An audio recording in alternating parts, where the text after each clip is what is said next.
depuis le début, moi, pardonnez, en fait, plus je l'écoute, moi, je comprends rien de ce qui se passe dans sa tête, dans sa propre tête, hein, même pas dans le pays.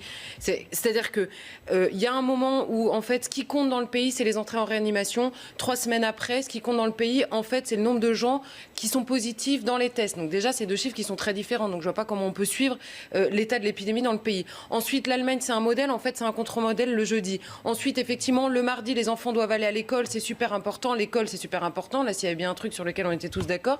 Et puis finalement, jeudi, effectivement, ils peuvent ne plus y aller. Et ce que vous avez dit très justement sur l'organisation quand même des parents, c'est pareil. On a un Premier ministre qui ne sait pas que, par exemple, fermer des restaurants du jour au lendemain, un restaurant, il a des vivres, il a un frigo plein, il a des clients et donc des repas qu'il a prévus la veille. Annoncer à des théâtres qui vont ouvrir et puis leur dire 3 jours avant qu'ils n'ouvrent pas, c'est toute une programmation qui tombe à l'eau. C'est un gouvernement qui ne sait pas ce qu'est une organisation dans une vraie vie, en fait. Ça, c'est sûr, et c'est vrai sur tous les sujets. La troisième chose, c'est que quand vous dites « on ne fait plus rien », si on vous écoute, on ne fait plus rien.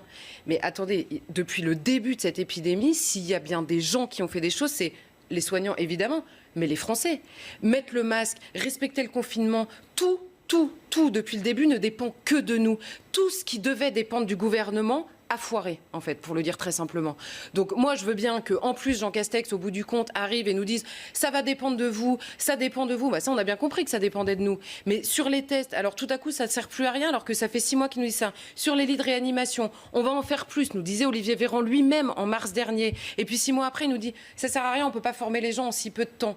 Mais on est en guerre, mais en fait, on n'est pas en guerre. Enfin, c'est tout et le contraire de tout en permanence. Donc moi, je veux bien qu'à la fin, on vienne faire des leçons au restaurant et au théâtre et aux Français en permanence, mais ça va bien, quoi, au bout d'un moment. Et la dernière chose, après j'arrête, c'est que sur les théâtres et les restaurants, pour jouer au Cluedo un peu plus, même qu'Hervé Morin, il nous a donné une indication, le Premier ministre. Qu'est-ce qu'il a dit au tout début, dans la première intervention que vous avez montrée?